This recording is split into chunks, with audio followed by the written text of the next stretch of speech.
Welcome to the Arena Decklist Podcast. I'm Jerry Thompson, joined by Brian Gottlieb. It's been a week, man.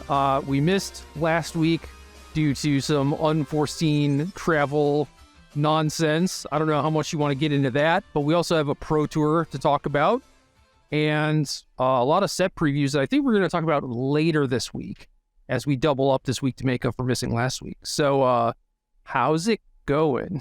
It's going, Gerald. I'm home. I am safe. I am back in America after taking what may have been, this isn't confirmed, but there is some possibility, the longest commercial flight in the history of aviation, and one that ended at the same place it started, which makes it even more impressive in my eyes. If you haven't heard, I did take a approximately 17-hour flight from Auckland to Auckland this past week. It made, you can go read about it on CNN, where I was interviewed when a reporter reached out to me to share my experience. And I don't think I can really talk about it anymore. It's kind of just like so absurd that I need to move forward with my life and let it be in the past. And ultimately, you know, it is one of those things that, while disastrous, like, doesn't actually cause any harm. Like, nobody in my family is hurt. There's no long-term consequences. It was just a day of my life that I will never get back, but is what it is, and I'm ready to move forward from it. Yeah, there are things that happen or can happen in your life that can maybe go on to define your personality or your sense of being or whatever. Sure, absolutely. This should not be it. No, I don't think so. But just kind of a bad time. What a bad beat, though, just in general, you know? The worst. I mean, it's real bad when you actually like lay out all the circumstances in my trip. I was only on this flight because my flight on Monday was canceled due to cyclone, which we talked about last time we recorded. My wife's flight into Auckland was also canceled when the airport flooded for the first time ever in its history. I was in Auckland for the actual rainiest day in their history. Just like unbelievable bad luck. And I mean, you don't even live there. No, full time or anything, you know? So I'm sure that they're going through a bunch of stuff too, but yeah, like certainly when you factor in you're trying to like leave at the same time all this stuff is happening, it's just like, oh man, I'm glad you're back, but also, I mean, I guess if you had stayed, that stuff would have passed and like Kiwis are probably back to living their normal happy lives. Yeah, I think so. I think, especially now that I've left, like the weather's been beautiful since I left. Yeah. So of course. I've freed them of the curse of my presence and things are pretty much back to normal. Good. So got you back on the podcast, maybe like a little bit more full-time, a little bit more regular. Do you see things playing out that way? Yeah, I'm back in the country. I mean, I leave in 5 weeks to go back to Auckland. So not that much time. Yeah, I think I leave like the 26th or something like that of March, and you know, have my brother's wedding coming up. Missed his bachelor party in its entirety, by the way, as part of this whole consequence. So yeah, things aren't getting less busy for me. I'll say that, but I am at least here present in the country, so I would expect a slightly upgraded version of myself, but don't like, you know, don't get your expectations too high, Gerald. Like, I'm still a pretty low return investment here.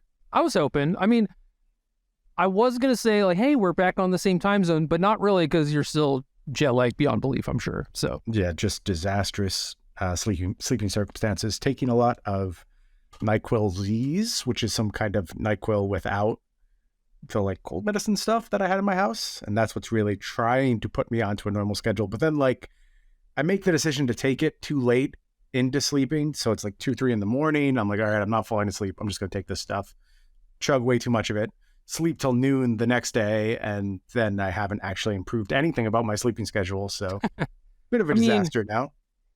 Like 3 or 4 a.m. to noon is roughly my schedule. I'm like 6 to 11. All right. So we're getting close to the same page. Yeah. So I don't know. I mean, yeah, it's not a normal person's schedule, but it's what we got. All right. Yeah. Anyway, this Pro Tour thing happened. How much of this did you get a chance to watch? A lot of this was while I was on the 16-hour flight to nowhere. So not as much as I would have liked. When I was like in airports between these times and the schedule lined up, I was trying to watch what I could. and seems like a lot of folks excited about what they saw. I'm like halfway with them. Like there was good for sure. Like great to have Paper Magic back. I do feel like people go a little bit out of their way to heap praise on a return to competitive play that is actually like a very significant downgrade from where we were just a few short years ago. And despite the fact that Magic makes more money than it ever has more, theoretical dollars to spend on this type of advertising, has a bigger player base than ever, there's still an entire generation of great Magic players, which were kind of just cast aside and got doomed to the death throes of the MPL, to say nothing of like Hall of Famers who thought they'd have their invites forever, despite there being some names at this event that very much were the hallmarks of Magic back in the day. A lot of folks not there who were at basically every Pro Tour for the last, 10 years. Folks like yourself, honestly. And a lot of those faces have moved on. So I am not as quick as some folks to heap praise upon this event. It felt like a step in the right direction to getting back to where we were, but this sort of universal, the Pro Tour is back, baby, it lets them off the hook. It lets them off the hook for everything they did previously. And like, you can't do that because you're just going to get less in return. I like making the statement to Wizards, thank you for realizing this is something important, something you should be investing in. Keep proving to me you have this level of commitment. You care about this the same way I do. And then you can have my unequivocal support. But one time out does not make up for the wrongs of the past in my eyes. And I'm sort of disappointed how quickly everyone is ready to forgive. People forget things quickly. It's just a news cycle type of thing, right? Yeah. All of that stuff happened so long ago that I mean, yes, time and is no. relative, but it's different. I think for us specifically, because it cuts deeper. It's like, it's not a thing that we're able to forget because it's like almost personal. It's like such a big our way of life. Completely changed my life. Yeah, such a big part of our lives, right?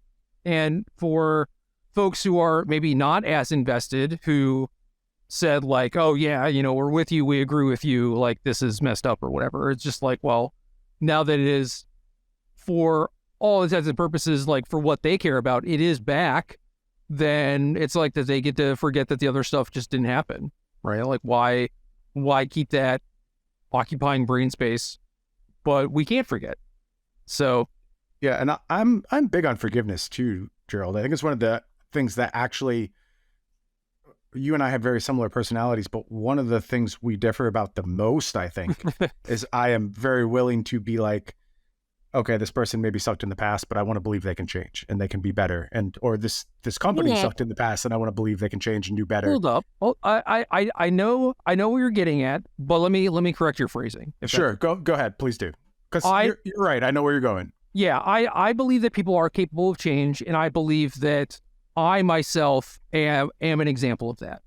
So I don't want to be hypocritical in that regard, but the way you described it earlier is much more in line of how I feel, where you're saying like Wizards needs to continue to prove that this is a thing that matters to them, right? And that's how I feel about like people with change. Right. Whereas I'm not going to automatically assume that you are going to change or that you're capable of change. Like, you have to prove it to me first. Yep. And you have a much higher burden of proof than I do, which is the way I would phrase it.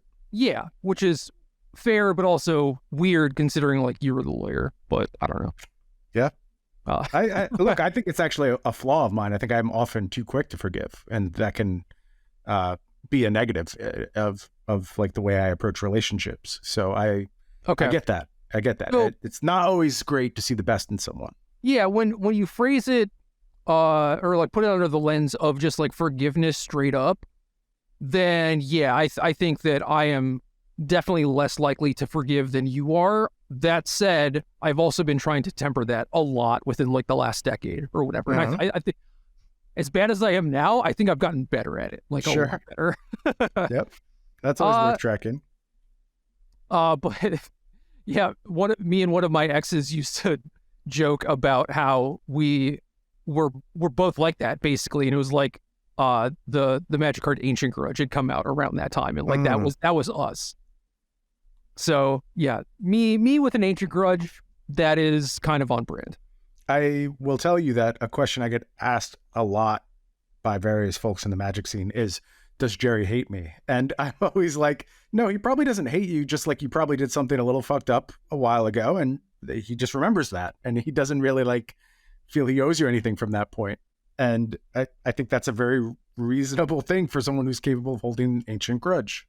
I don't think you've brought that up to me like very often, which is interesting because, yeah, I don't know. You're like, oh, yeah, people have told me like they like the podcast or whatever, or they liked this episode. And it's like, oh, cool. Like they didn't mention that to me. And it's like, well, the thing that you just said, they definitely don't mention to me. And all right, look, I can think about like 3 people who have asked me if you hate that. It's maybe not as high as I was intonating there, but at least 3 times it's happened to me. Yeah, that's still a lot more than you would expect on average. Anyway, yeah, Ancient Grudge, hate is a strong word. But I am willing to cut you out, you know, pretty easily. There's just like so many people in the world, and there are so many awesome people out there where it's just like, why settle for kind of like mediocrity or whatever? And to the extent that someone can change, like, yes, you can change, but like in the meantime, like I'm not going to wait around, especially if our relationship is pretty shallow, you know. Of course. Also, like, you don't necessarily owe people anything, even if they do change, right? Like, it's just, that's not how it works. Just because you have bettered yourself doesn't mean you're owed my forgiveness. So I think that is always worth keeping track of as well.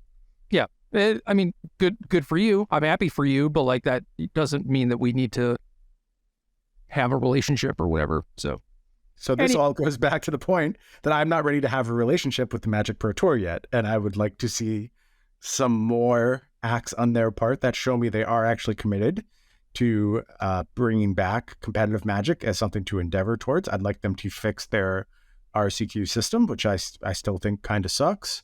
I'd like them to sell me some Pro Tour invites so I can just buy and attend these things, because I'm not wasting my time going through your qualifier system, but I would like to play Pro Tour again, and I'll pay to do it. And, you know, if I scrub out, that's on me. I'll take that loss. The thing is, though, is I think if they start doing that, that is going to work against what you're saying, where they need to like prove to you that they care about the thing. I think once they start selling invites, that's when people will start saying that Wizards doesn't care. Well, okay, so the way you sell invites is by making it favorable for players. You make it something a player has control and agency over. So as, you know, random person trying to play Magic for a living or even just like a side hustle, you can go to a bunch of qualifying events, stockpile these invites, and then sell the extra ones you have, so you're able to get 1, immediate return on those invites, 2, get people like myself who want to participate but don't want to go through all this hassle of, you know, the grind and the qualifiers, get them involved, and 3, just sort of better allocate these slots for Pro Tours to people who want them, to people who are going to use them, to people who care a lot. And it also allows your like local play to rejuvenate a bit, because even people who don't endeavor to attend a Pro Tour, they get to go ahead and participate in a Pro Tour qualifier and then do what they want with that invite. They can use it as just another prize, another bump in the prize pool, which is pretty exciting in terms of local play. Maybe this issue is unique to Magic specifically and not something like Flesh and Blood, but there are issues that stem from this. Like, you realize that, right? Such as? Back in the day, I had some experience where I would have qualified for something on rating, maybe, or when there were like weirdo rolling invites, you know, where it's like, so if you won a PTQ, it was considered like you had your invite officially and you could no longer play in PTQs, right? Right. But when you had like one of those weirdo invites like that, where like you knew you were going to get invited, and that meant that you're quote unquote like good enough to play on the Pro Tour or whatever, people frowned upon you then playing in PTQs because you didn't need the invite, which meant that you were taking it away from someone else in the tournament. Now, under your system, what you're saying is like that person is still playing for the slot because it's meaningful to them, maybe not as meaningful to them as, like to them, it's like $1,000 or however much they're going to sell it for. But to someone else, it's like their dream, right? So people generally don't like it when you're playing for something that like really matters to you, and then like someone else takes it away from you who is like too good to be playing to be sharking your little PTQ. And I just don't agree with this. I understand what you're saying. I basically didn't back then either, but that was like how the overwhelming majority of folks who were playing in those tournaments felt. Where it's just like, I want to go to a PTQ and be able to like win the invite, but I don't want to have to play against like a bunch of Pro Tour winners in order to do it. What do you want the invite for? I know, do man. I understand. I understand. The whole thing is like, once you get to the Pro Tour, you're playing against those people, and like, what do you expect, right? Yep. Especially in a game like Magic with high variance, where like even like bad player has a very good chance to win some number of games against very good player. To say nothing of like good player versus very good player, and how often those games go in favor of good player. But it doesn't matter to them, and in a lot of the instances, it wasn't like they wanted the Pro Tour invite because they thought that they were going to win the Pro Tour and like bring on all the competition, like they're here for it or whatever. It's like they just wanted to get an invite to say that they got an invite, and if they got it from like a 5-person PTQ where, you know, they had like 2 buys and played 1 round of Magic total or whatever, like they would still be like, yeah, you know, like I got that invite, hell yeah. Like that would be a thing that they'd be proud of, even if it was. Now they can go buy it and be the Pro Tour tourists they want to be in the first place, so. Sure. But however way they get to look at it and justify it, they're like, I earned my invite. Like I am that good, now I can retire or whatever. And it's like, logically, that doesn't make a whole lot of sense. But like, that was how a lot of people felt. And as a person who was there playing in PTQs, like effectively blocking for my friends, like I would play until I played against someone who I actually liked, and I would concede to them, right? And, you know, that sort of stuff should definitely not be allowed. Right. But like the only reason I was doing it was because winning the tournament outright meant nothing to me. Whereas if it meant like $1,000 or something that I could sell directly, then I would just keep playing. And then it wouldn't be any sort of like weirdo collusion happening. But sounds a lot like people wanting to believe in meritocracies and earning things. And I basically wrote this article already, and it's up on our website, which isn't functioning, by the way. We should probably look into that at some point. Okay, fair. I didn't know that. Podcast. Yeah, it is not, it's not working. But theoretically, there is an article on our website when it does work again that I wrote about the selling of Pro Tour invites. And as you may have already expected from this conversation, it is something that is in place in Flesh and Blood, and it's something that is awesome in Flesh and Blood. And I'm really happy it's in place in Flesh and Blood. And if Magic brought it to the table, I'd play all the Pro Tours. I really would. I'd play every single one. And maybe I would still suck, and I'd just be dead money, but it'd be a lot of fun for me to have a high level event to care about again. I'm just not doing the legwork for it. I don't have time for it at this point in my life. Yeah. I mean, the other problem with that is, I guess, like meritocracy or privilege or whatever, where you have the problem where there's someone like me who would go in and shark a PTQ and sell it to someone for $1,000. And I think people are going to think that the Pro Tour is less, you know, like pure or pristine or whatever nonsense they want to put on it, because people are buying into it versus the people that actually like worked for it. Yep. And I don't know, man, it's just weird, and kind of like the same type of thing where it's like, yeah, there are people who are good enough to play that could win these events, but like just don't have the time for it.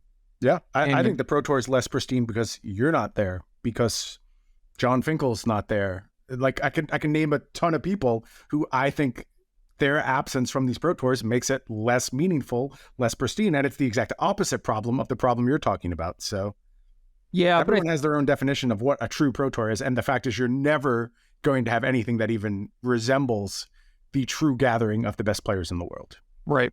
And I don't know, it would require everyone kind of like getting on the same page with like what the Pro Tour should or should not be, and etc. And we're just not going to get there. I mean, nope, it'll never happen. So no matter whether or not it stays the course or changes in some way, or they start doing the selling of invites, like people are always going to have complaints about it, I think. Mhm. And some of those are a little bit more valid than others, but I feel like this is vastly different than things that Magic has tried before and could really go south. So I'm wary of that happening. But regardless, I don't expect it to happen anyway. I wouldn't stress about it too much, but it just seems like the internal perception is the same as the one that you're kind of relaying right now in terms of like purity, and I just think that argument will win out, and I'm fine taking the losing position in this. If my position is a minority one, so be it. I still feel pretty strongly about it though. well, I think there are a lot of people who are in your situation who would be all for this, but know that they can't necessarily like speak up about it because they just get eviscerated by Maybe. the rabid player base, you know? Yeah, And maybe. I don't know. I think that if we could have like gone back in time and made it so there wasn't this massive separation of like pro tour players and people who are grinding PTQs, and it was just like, no, we're all just Magic players and we all play in the same events and stuff, then all of this would be completely fine. It'd be completely worked out. But instead it was like, oh, if you're on the pro tour, like you have this like, you know, aura of mystique and whatever, to the point where like you should not be playing against PTQ or against PTQ players and blah blah blah. And it's just like, how the hell did things get to this point? You know, like it is actively bad. I think a good example of this is someone like Sam Black, and like maybe to a lesser extent me too, where it's like in most of the places that I lived, like I was an active part of the Magic community, even if I wasn't playing in the PTQs. And Sam was like the same way, and he thought that like him not being able to play in those events was like damaging his Magic scene. Agree 100%. Because like him not participating meant that like, you know, he's not helping his friends prepare and getting them invested, and then maybe they just don't even go to the PTQ, and then like they're less attended and blah blah blah. Like it just means, you know, you're like one maven down in your community, which has trickle down effects, right? So yeah, I really hate any incentives for players not to play the game. Yeah, like, exactly. No matter how like warped they are, or whether that's their intention or not. And you know, again, like Flesh and Blood isn't perfect about this. There are some scenarios like this where this happens in Flesh and Blood too, in terms of like ELO stuff. And I just personally do not like it. I want players to want to play the game as much as possible, always. So what do you think the situation is if, you know, say I'm in Richmond right now, right? Say I go to all these, you know, say I could win invites and sell them for $1,000 or whatever. And I go to these PTQs and maybe I win half of them. Do you think that at some point, like the people end up getting frustrated? And I think that that's more likely if it happens in a small sample size, like one season or whatever. But if I'm there playing with these players on the regular and like we're all friends and everything, I think that it's just net better, because like right now I'm kind of siloed off from that because I'm not participating. Yep. You know what I mean? But like if I'm there and we're all interacting, it's like, I don't know. I feel like people are just going to be like more invested. People are going to get better at Magic. Like these people are going to start beating me for sure. Yep. And that's also assuming that I win like half the tournaments, which is also just a high number, right? And yeah, I'm going to give you a bit of a non-answer, I think, to your question, but it is a very good question. I think if you are that person, it is an actively good thing. I do think there are people who could assume that role where it's not a good thing. Yeah, that's fair. I think those people are like few and far between, though. Because certainly, and they've slowly been pushed out of the game, like over time. Yeah, and the game is better for it without a doubt. But you're thinking of the exact same people I am in this instance. Yes.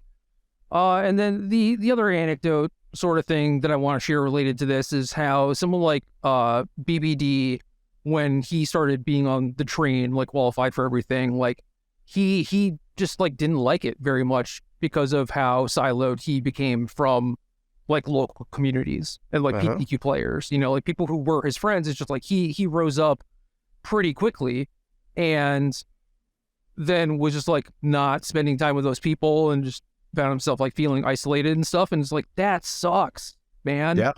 Yeah. That sucks so bad. Yeah, I remember he had a particularly hard time with the MPL and like that even being a further extension of that separation. Oh yeah. I get it too. I think it's a very valid complaint. So I wish we could go back in time and just change all this. I don't know how it got to the point where it was like, oh God, a Pro Tour regular is like loopholing their way into playing or PTQ or whatever. It's like, shut up. Why is this a thing? Just Why play the game? Why aren't we just all Magic players? Yep. Playing in these events. It happens. I don't deny that it happens. But I wish that things were not like that. But yeah, regardless. Also, this Pro Tour had like 223 people. Very small, incredibly small Pro Tour. Yeah, which is not a lot. And to me, the Pro Tour is more people than that. And honestly, I want to find ways to make it feel the same and be like 600 people. Like one of the biggest things is that there are just so many people out there who want invites, and there are just not that many up for grabs. To the point where there are people who are good enough who are like quote unquote deserving. I think that's a very loaded word, but they just by the numbers, like they just won't have a chance to actually qualify, which is ridiculous. It's not due to like lack of skill or drive or dedication or anything that might be things that you factor into whether or not this person is deserving. It's just literally like they're not giving enough of them away. No, I agree entirely. That all goes back to my same argument. And again, I can make it about myself, so I don't even have to implicate anyone else in this. Am I one of the 250 best Magic players in the world? Definitely not now. Was I ever? Maybe not. But I do think like I deserve to play in a Pro Tour. I've shown that over time. And like the fact that there are not slots for me in this system, is that a good thing or a bad thing? I see it as a pretty bad thing.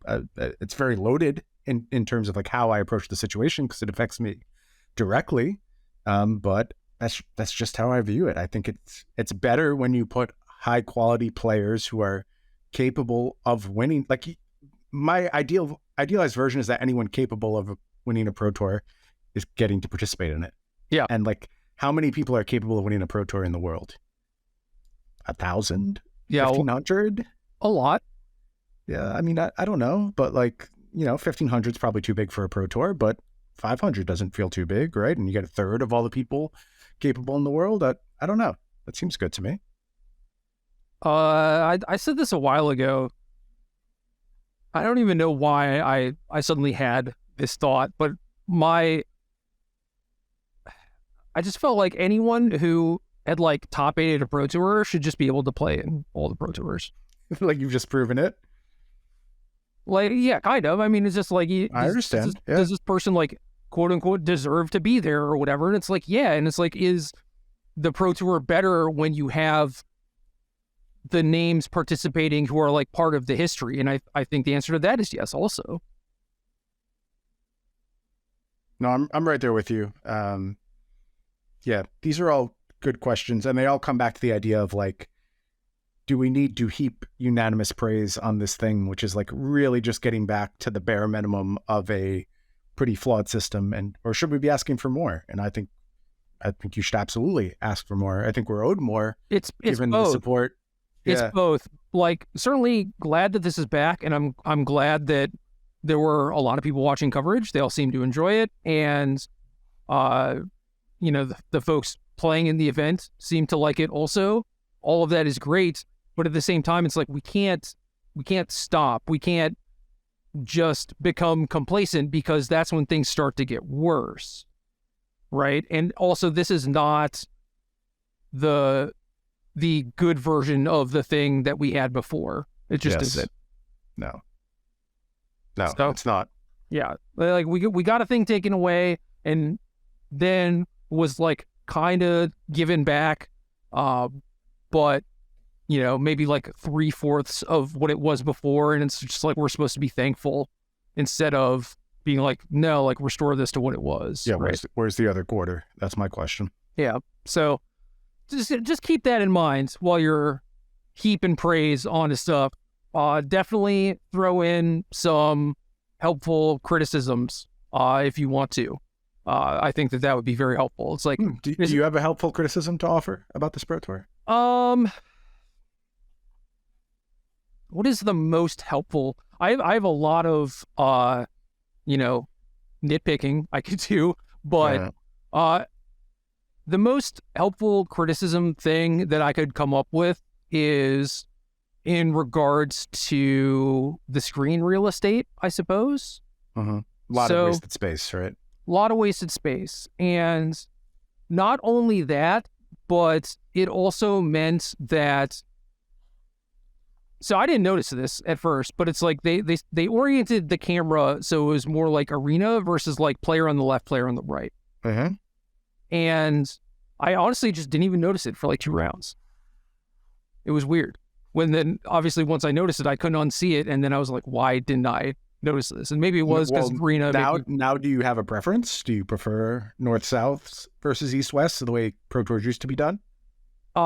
East-west not close because of the screen real estate stuff, but also because things were happening that I couldn't see, which was normally not a problem for East-West, where someone would like put a spell below their lands while I was on the stack.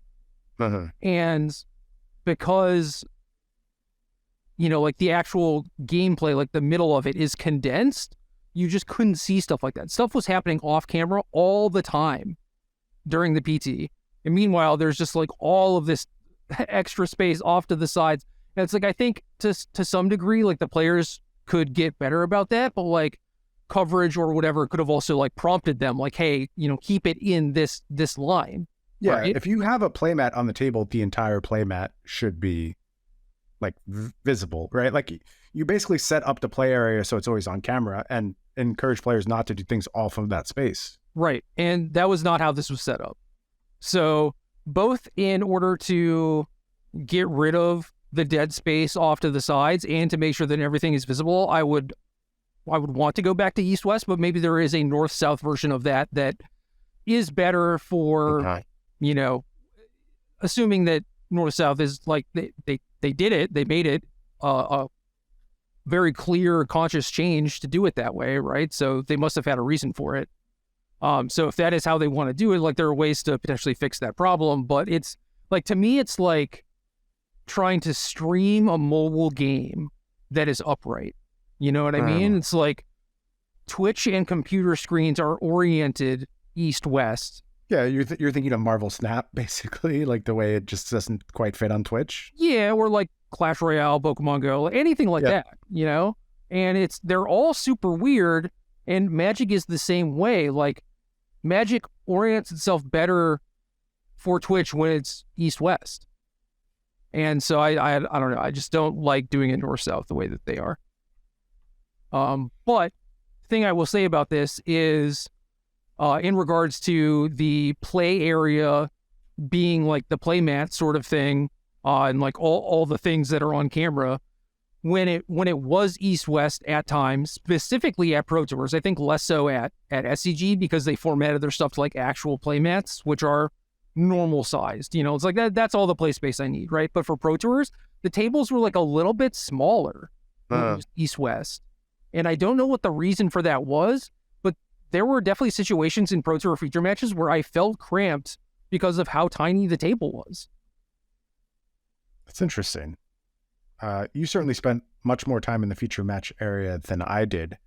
I don't recall feeling that way, but I don't know. Maybe I just like deck selection the few times I was in the feature match area, and it wasn't the type of thing where I needed a lot of real estate. And I'm generally like pretty insistent on having an appropriate amount of real estate because of how shitty I am at handling my cards, positioning things around. It's why like I was using playmats before it was cool. When like only the noobs use playmats, I was like 100% in on playmats because it was easier for me to, claim my space and move things around dexterously. So it's odd that I didn't have that same experience. But yeah, I just think in general, like, you have complete control over the framing of these games, over the size you're going to present to your players. And yeah, there was some weakness there on this broadcast. There's a lot of strength in this broadcast too. I thought in particular things like, transitions and news desk setup and card readers and having cards displayed very quickly all felt like pretty big upgrades. Also, big upgrade, prize cards for this Pro Tour. I have no idea where Magic came up with that idea. Where would they possibly have the idea to do unique prizing? I mean, to be fair, that is a thing that has been suggested for a while. It's Forever. Yes, I know I have made the same suggestion a billion times. But yes, it does work. I'm not surprised. Yeah. What was the highest number you saw? Viewership? No, for the prize card. So being offered for sale. Yeah. Or are you talking about the serial number? Oh, what are you talking about? I was talking about the Jace. Yeah, but aren't they serialized? Do they have actual numbers on them? Oh, maybe. I don't know. Yeah, I'm actually not sure either. I didn't see any numbers. What was yours? I mean, I don't know if this is real or not, but it was like I saw someone posted like, hey, this vendor offered like $550 and they were like the highest in the room or something. And then I saw a number thrown out that was like $4,500 or something. And it's like, I don't know, like $500 is pretty damn nice, right? You show up to a Pro Tour and you get a little $500 pork chop. Like, that's, your hotel and meals for the weekend. Like, that is awesome. I think that goes a long way towards making the Pro Tour feel special, making it so, people who even think that they might be one and done, where they're just like, I just want to qualify once, have the experience, whatever. It goes a long way towards making those people be like, I want to go back. Yep. And I think that is super important to just, keep those players actively engaged and to make the Pro Tour feel special. And I think this is such a small thing that you can do to do something like that. So I don't know. I was basically trying to get confirmation because I didn't go like super deep on it or whatever. Yeah, I don't know either. I thought there were multiple modes too, like participation versions, and then as you placed higher, you got like more exclusive versions for those, perhaps? I don't know. I mean, if that's true, that is awesome. Yeah, I thought that was the case. I could be mistaken about that though, so don't quote me on it. But regardless, it's still a very, very positive thing to add to the prize pool. Huge fan of the prize cards, and like unique Flesh and Blood ones, they were routinely clearing 4 digits before, and I think like Magic should be higher, right? Like the market is just a larger market, and yeah, I guess like there is the difference where there's a million variants and a million variants of every Magic card, whereas in Flesh and Blood that doesn't really exist. But still, the fact that these are only available in one place, I just have to assume that if there are these exclusive versions to top finishers, they will command a pretty penny. And that's just, again, another nice piece of player service that doesn't cost Wizards much. And that's why I always was such a big fan of using these as a way to supplement prize pools, is because I think you told me how much it costs to make like an average Magic card, and it's like pennies, right? It is pennies. It was, when I was there, it was like 42 cents to make a booster pack. Yeah. So for, less than 4 cents, you hook up somebody with $1,000 piece of goodies, and everyone's a winner in that scenario. I mean, it's definitely one of those situations where like buying in bulk is easier, right? It's for sure, yeah. 42 cents a booster is the price when you're printing like 1 million of them. If you're like, yo, I need 500 of this specific promo Jace the Mind Sculptors or whatever, it's going to be more than 42 cents, I'm sure. But yep, absolutely. Yeah, especially if they're, individually serialized and special and whatever. So, but yeah, we grade them for the players in Flesh and Blood. We only offer ones that hit 9.0 or higher. No shit, really? Yeah. Yep. That's kind of rad. Yeah, that's dope. You get like a nice slab with your prize card in it. They're really freaking cool. I did not know that. That is important too. Like there's some context for folks who don't know Flesh and Blood. Although if you've listened to this podcast for a while now, I've probably battered you over the head with enough information that you feel like you know it. But there is a set of cards that is your equipment. They do not enter your deck. They start and play, and that's what the prize cards are made of. So you can just display them in the All in slab slab, and use them. Yeah. So a little harder to do that in Magic for sure. Yeah, for sure. But I don't know. Yeah, maybe someone is putting like their $500 Jace just in their deck, and that's cool as hell, right? But I think a lot of these are going to be like collector item type of things. So whatever. I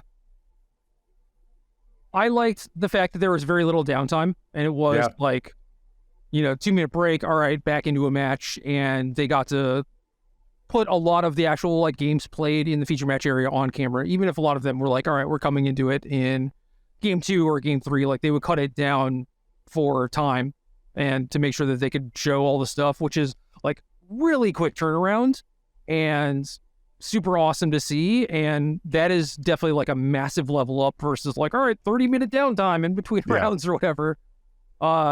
So if you were watching coverage like I watched a lot of it. I think I napped at some point in day 2 or whatever, but watched everything else besides that. It was just like magic the entire time. It was great. It's great. Fantastic to see. Yeah. As for the tournament itself, you want to talk about some Pioneer? I would love to talk about Pioneer, in large part because a lot of what we have been saying about this format was validated by this event. And this time you're the big winner, Gerald. Last time we did a big Pioneer event. Yeah, you like that? I felt like I was the big winner with my deck choice, but you've run the tables this time. All right, so metagame breakdown real quick. Rakdos midrange, 15% of the field. Mono Green Devotion, 13.8%. Gruul Vehicles, 9.6%. Lotus Field Combo, 7.8%. Mono White Human, 6.9. Blue White Control, 6.4. Is It Creativity, 6.4. Rakdos Sacrifice, 6%. Is It Phoenix, 5. Selesnya Angels, 3.2. Other Archetypes, 19.7%. And then, from the man, the myth, the legend, Frank Karsten, runs the numbers, gets out the tweet like, was it the day of? Was it the 19th? When was that? Yeah, that was Sunday night. He's like, here's the matchup win percentage stuff. So go follow Frank Karsten on Twitter if you want to see this stuff. And big winner, Abzan Greasefang, 23-11, 67.6% total win rate. And I don't know. I said this a while ago where like Greasefang seemed like the last deck in Pioneer that if you could figure it out, if you could tweak it a little bit, it would be it's like the one possible deck that you could use to exploit the format a little bit.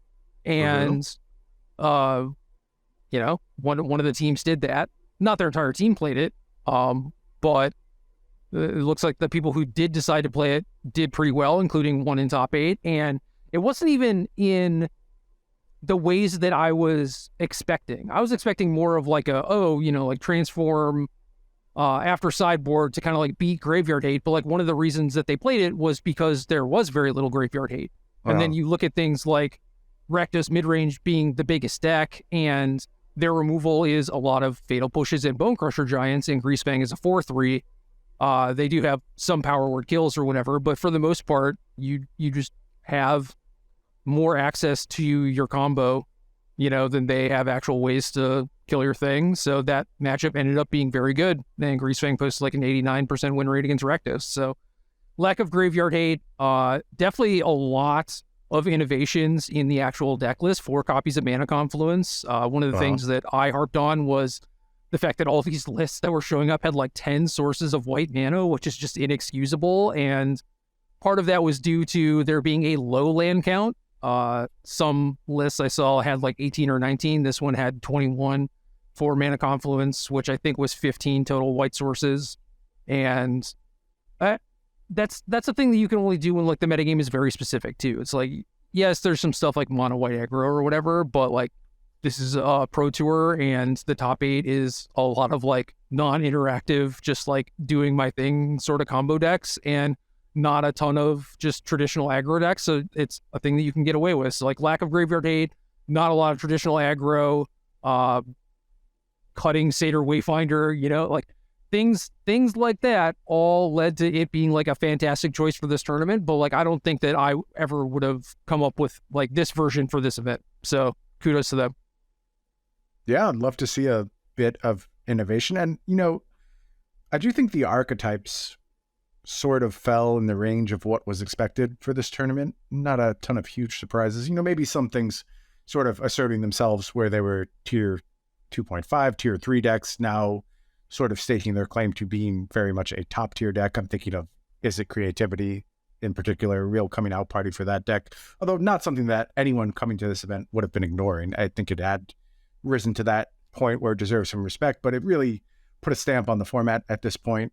And just really good, solid deck building going on across all these decks. Really nice, small tweaks without reinventing the wheel that felt very Pro Tour-ish in nature, honestly. They felt like the result of just grinding out a ton of games, working with a talented team, and figuring things out. And that's something that I felt like has been missing a little bit more because Absolutely. sort of the nature of the MPL disincentivized a lot of that kind of teamwork and that kind of groups. And there were some smaller teams, but fewer super teams in Magic over the last 3 years, and a lot less of that homegrown talent team where a group of people who are qualified comes together.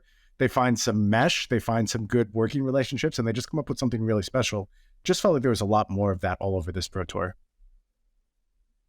Yeah, and just moving the metagame forward, which yes, we just haven't had for a while. And this is going to be a huge shakeup to Pioneer because Mono Green did pretty poorly, 46.6% overall, and was one of the most played decks.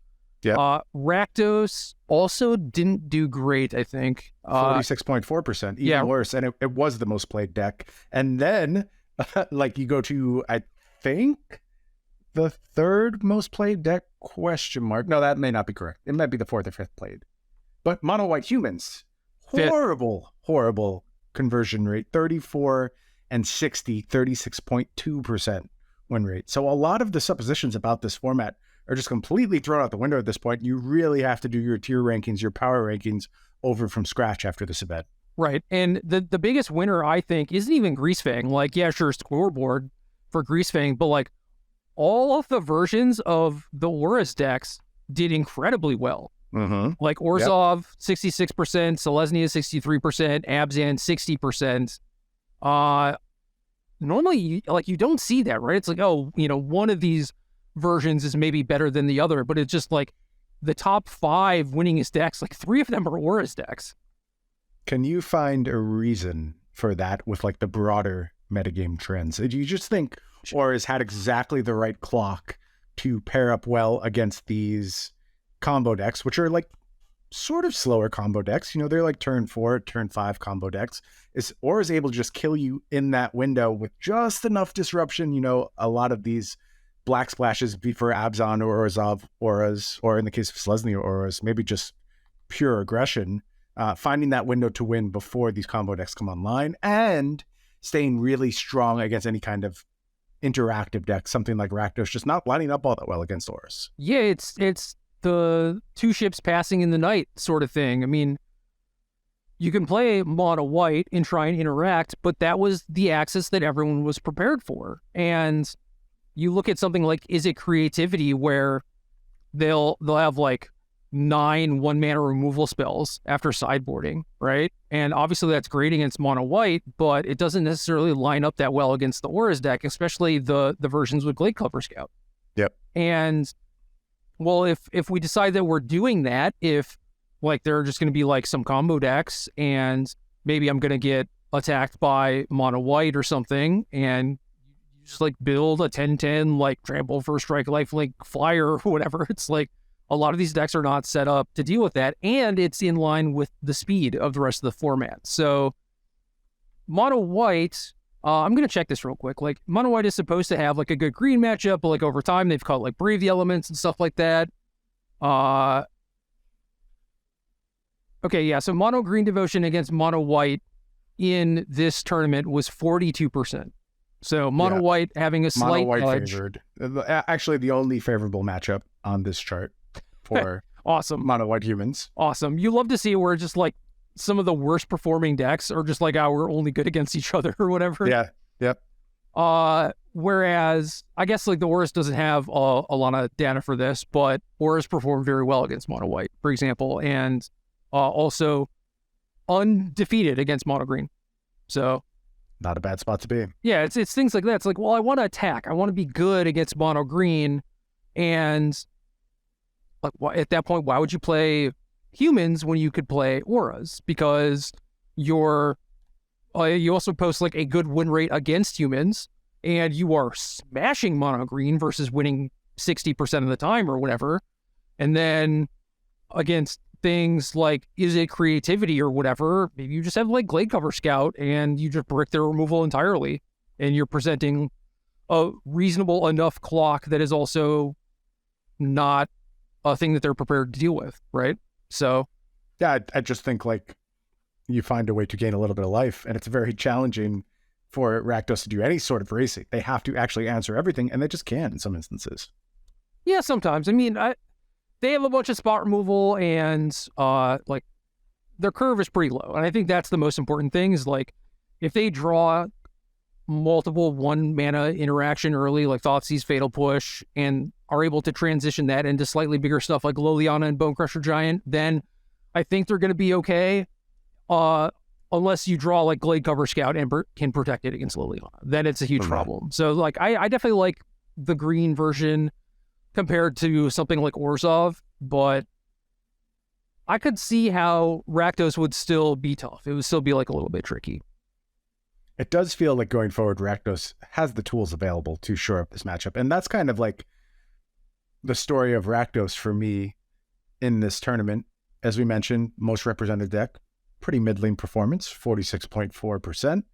I think that is reflective of the fact that you can build Rakdos to beat some stuff. And where we are looking at a tournament that as it was put through filtration, the stuff that rose to the top was not the expected metagame, not the stuff that maybe you've spent a bunch of time preparing for. So you see things like for Rakdos midrange, a favorable mono white humans matchup, even a favorable is it creativity matchup, which I think is, maybe not something they were targeting quite as hard, but there are some good matchups there. It's just the things that they ultimately faced going down the stretch.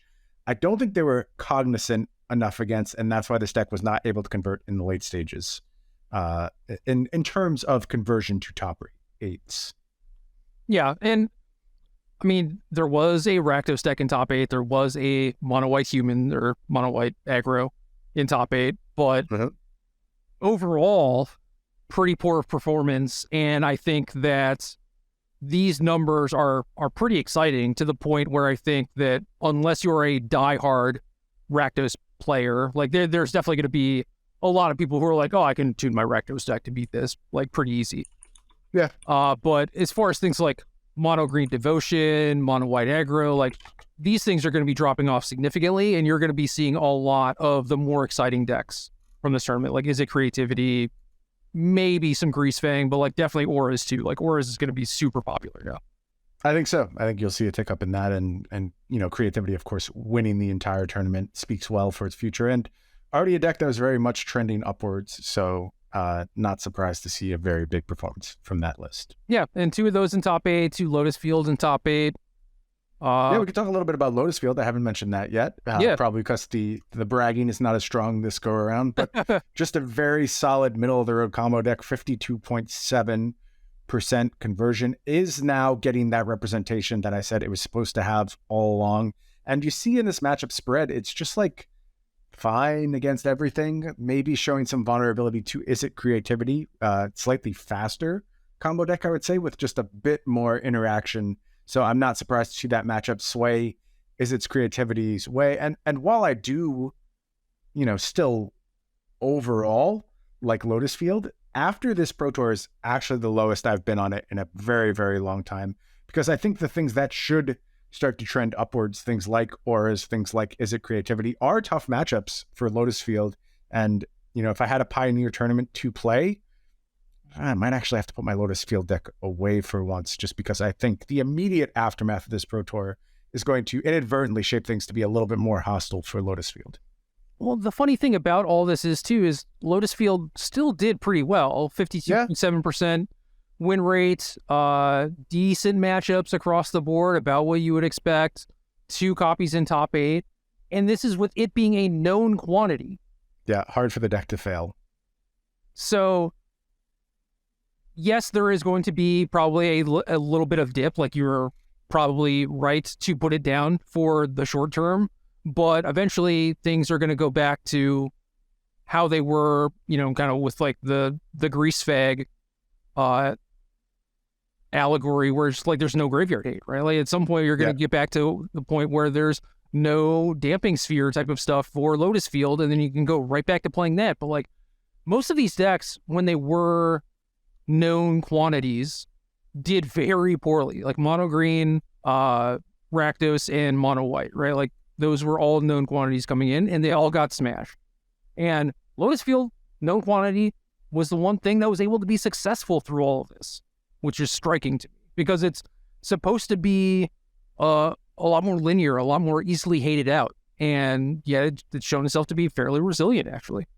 Yeah, and changing a bit too, world champ, Nathan Stoyer playing Lotus Field into the top 8, copy of Voyaging Satyr making its way into the list now. So just like these really small efficiency tweaks you see over time with this list. And, sideboard plants too, also coming together. More and more Zakamas in the sideboard. I see a Dragon Lord Dramoka in the sideboard of Nathan's list. That's going to be a card that excites probably Andrew Brown more than anyone else on the face of the earth. But are some small changes here that I think are doing a nice job just shoring up some of the weak points of this deck. Yeah, I'm a little disappointed considering like how much coverage I did watch, and this may have happened and maybe I missed it, but I never saw any of those cards come into play. I never saw a Dragon Lord Draboka. I never saw a Zakama. Maybe it happened. Maybe I was asleep. But for the most part, they were just doing their thing, comboing off, making it look pretty easy from what I saw. Yeah, those cards tend to come up in the scuffed games. Well, so I know. If you saw Lotus Field having success, they don't need to mess with that stuff, right? You just skip right over it. Well, I saw some games where, they don't draw Lotus Field. They get disrupted in attacks, like those games definitely came up, but it wasn't like long drawn out kind of like matchups where those cards would come into play necessarily. And little disappointed, gotta say. Sorry, next go around, we'll make sure you get those cool Lotus Field cards to show up. Maybe.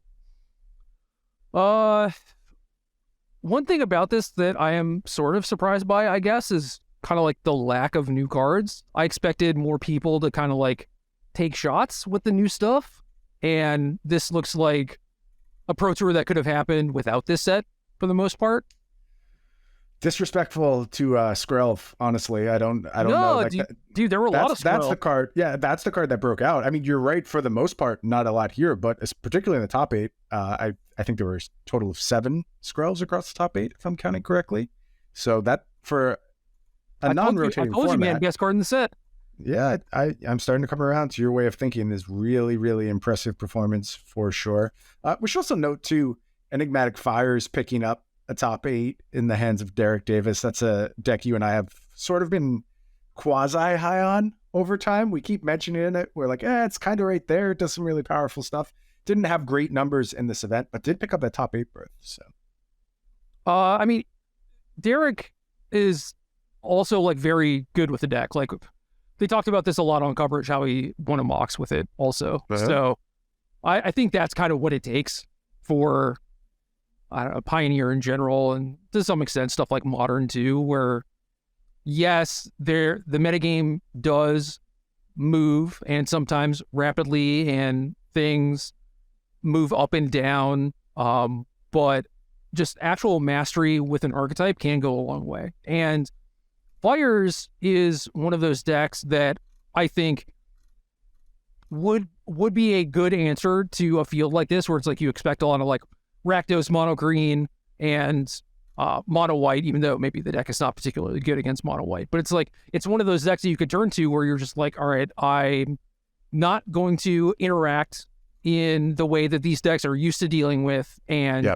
maybe this will be something that can like completely just devastate a fair metagame, right? And the decks that we saw with the high win percentages are all of those decks, like the ships passing in the night, right? And dude, I love those moves for a Pro Tour. That was always my move at the Pro Tour. Go back to ad nauseum. I was looking for the way that nobody wanted to interact and the thing that lined up well against like the baseline of the format. In that case, it was, there's a lot of people trying to attack me with Wild Mikado, and there's a bunch of control decks, and neither of them can ever beat me, so I'll play this very stupid deck that just sort of trashes them. And I think that was a very successful strategy in this tournament as well. Right, and the problem with Fire specifically is that it's bad against the other decks that are trying to do that. Like, it is good against the losers metagame, but not that good against things like creativity or Lotus Field or auras, like these other decks that are trying to do the same thing, but like are actually have a heads up in kind of like the pseudo combo mirrors. It's just the same story repeating itself over and over, where people talk themselves into playing these very fair decks in Pro Tours, and they do fine, and the win rate's right around 50%, and they're never going to feel that bad in your testing. You feel really smart. You came up with all these great plans for everyone, and then you show up and you go 9-7, and that's about your ceiling. But it's these weird things, these off the radar things, these things that aren't interested in playing Magic that feel like they always just claim so much of the top 8 share, especially when it comes to eternal non-rotating formats. Yeah. Looking at the numbers now, I guess the Fires deck went 6-0 against Rakdos, not surprising. 0-3 against Mono Green Devotion, small sample size. I would expect it to be difficult, but not that much of a rout.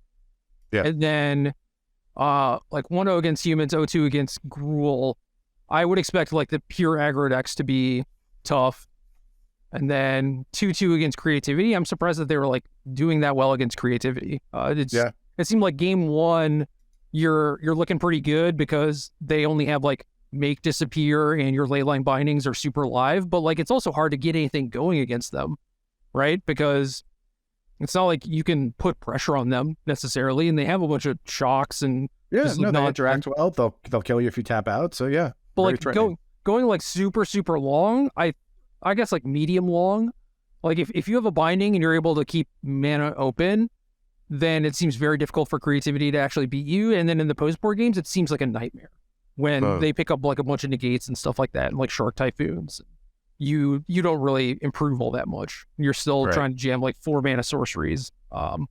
So I think game 1 is good for them against Creativity, and the post-board games are bad. So 2-2, I'm actually kind of surprised by.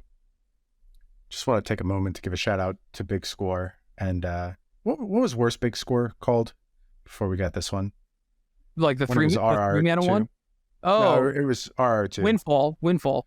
Unexpected Windfall. Unexpected Windfall. I remember just being taken to the cleaners when I suggested that card might be a good Magic card. And now Big Score is just here running over Pioneer tournaments. Yeah. Just such a powerful effect. And it's going to be the backbone of combo decks for a very long time. Yeah, I think that, I mean, I was definitely wrong. I was definitely like, I don't know, 4 mana for basically do very little is not super exciting. But in hindsight, I'm just like, how did I ever have that opinion? Yeah, 4 to 7, fix your draw. Like, that'll do it. That'll get you the game win in a lot of instances. Yeah. And I don't know, kind of semi-related to that, I guess. And in regards to new cards, how do you feel about all this Atraxa hype and the fact that there were like no Atraxas here? Like, we're talking about Derek Davis and Fires, and how Atraxa is potentially like a new 7 mana card that could have used to Enigmatic Incarnation into, but didn't.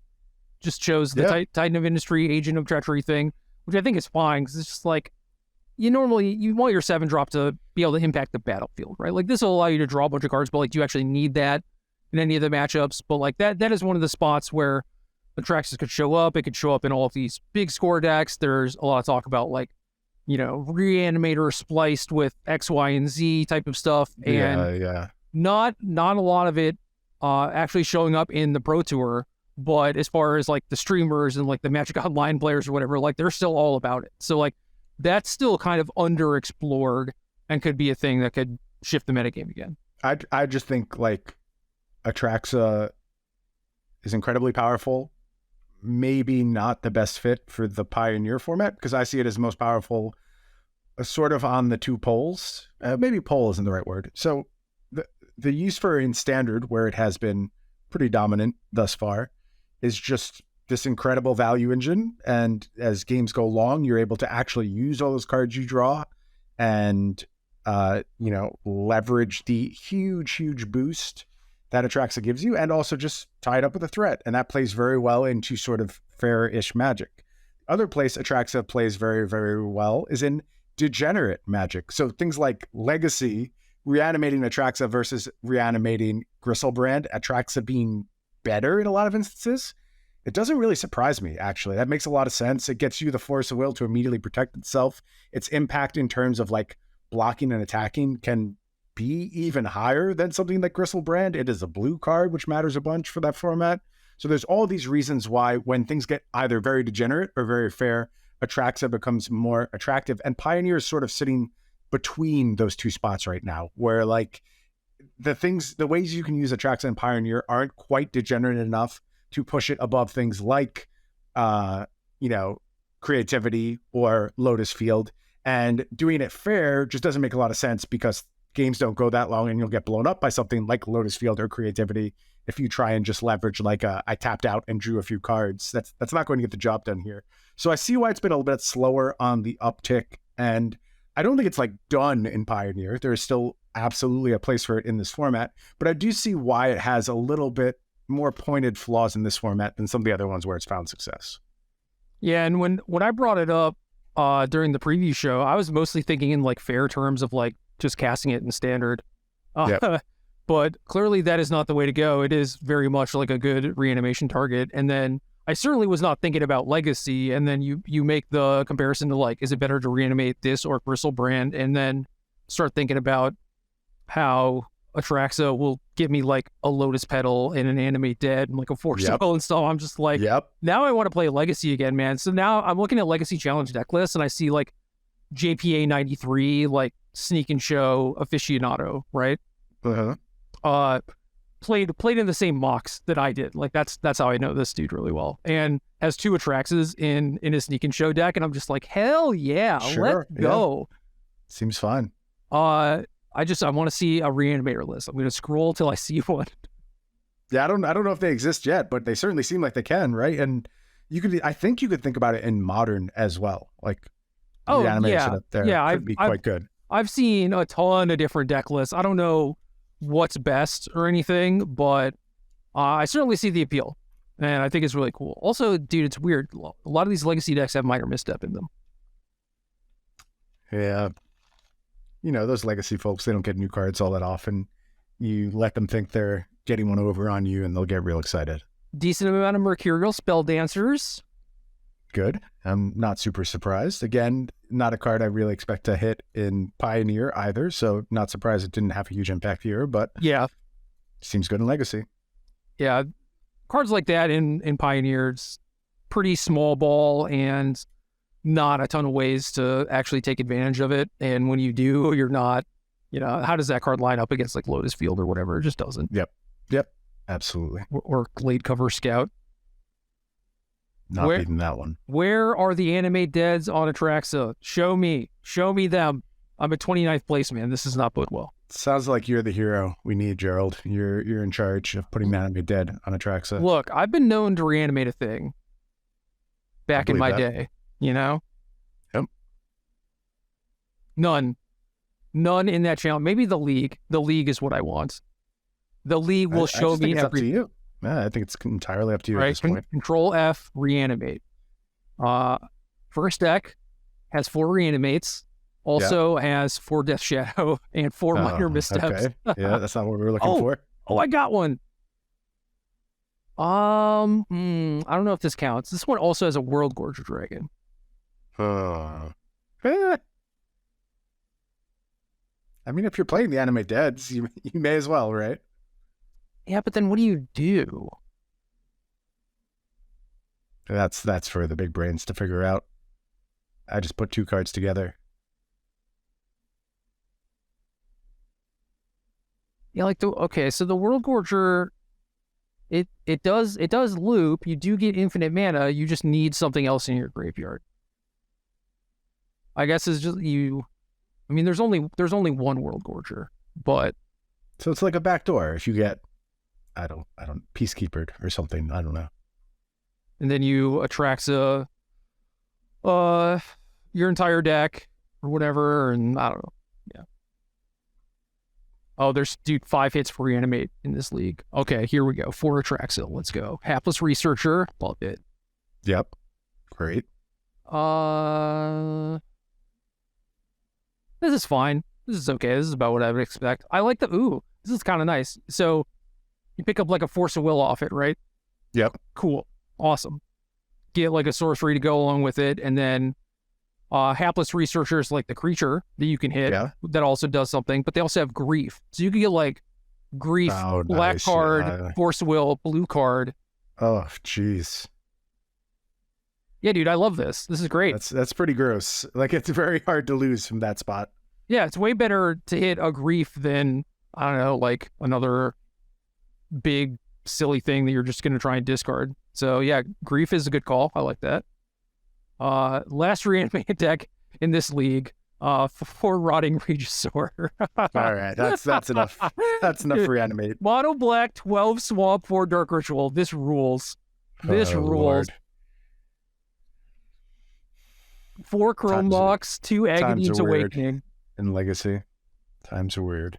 Oh, I lied. That was not the last one. That was the second to last one. This last one is no Atraxas. It's also mono black. It is Hexmage Dark Depths. Oh man, you want to feel some things? Go look at this Legacy League. This is awesome. The people out there still grinding Legacy Leagues on Magic Online they're a special breed. My favorite people, honestly. Yeah, they just have that pure love in their heart for the format, even given all the initiative stuff that still goes on in that format. They're still there just playing Dark Ritual into Rotting Regisaur and having a great time. All right, now I'm looking at thing that is labeled Legacy Challenge 32. I don't know what that means. But 5th place is a mono blue Paradigm Shift Thought Lash combo deck. Oh, Lord. I did at some point search out my Thought Lashes from my collection just because they got one of those spikes that we love to see. Yeah. I mean, I'm surprised you had Thought Lashes. They're just my OGs, man. I've had them for a long time.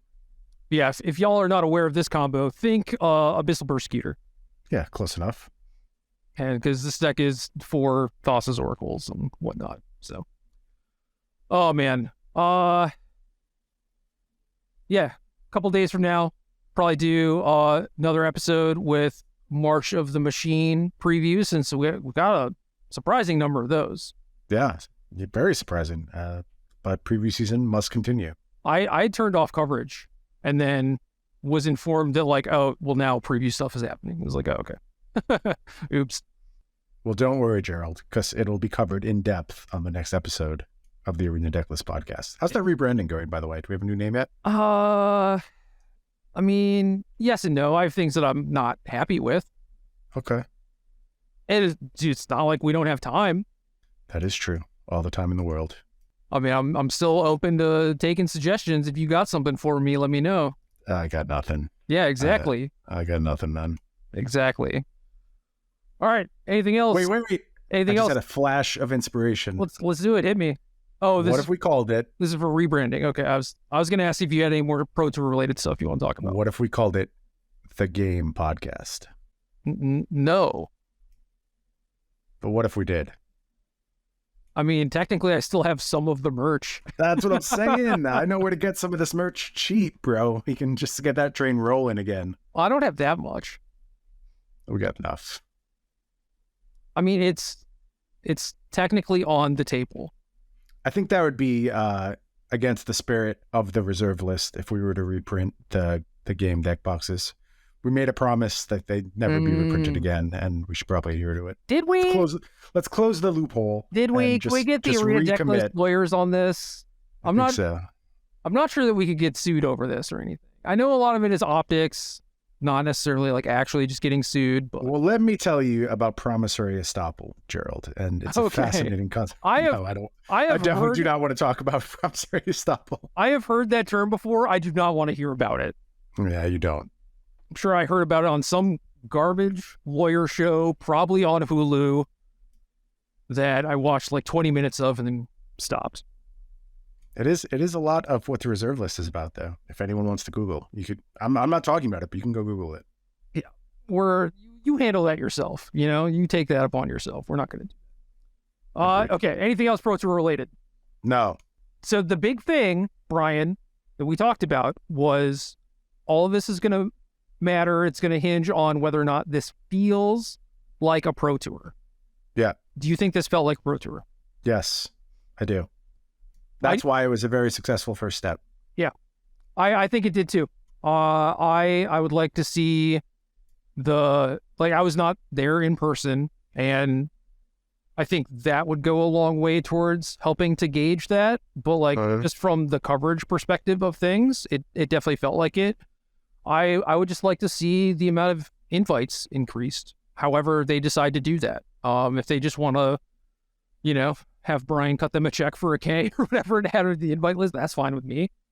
But if they want to figure out how to do like more, Grand Prix sort of things or like big events that give away invites, I think that's cool. It would be kind of nice to actually have a road to the PT that is not grind your ass away in LGSs for weeks to play in like some other tournament. I mean, I'll take anything that isn't miserable.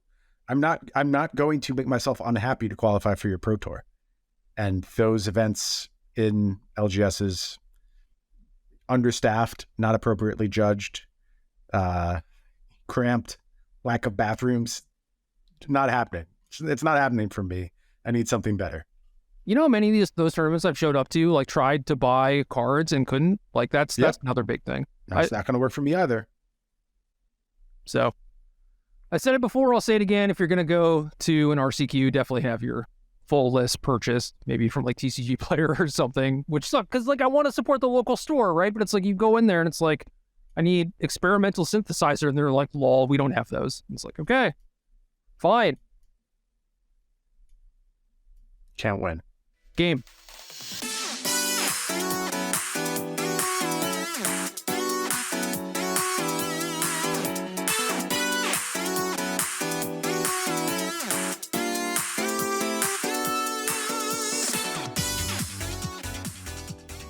Good luck.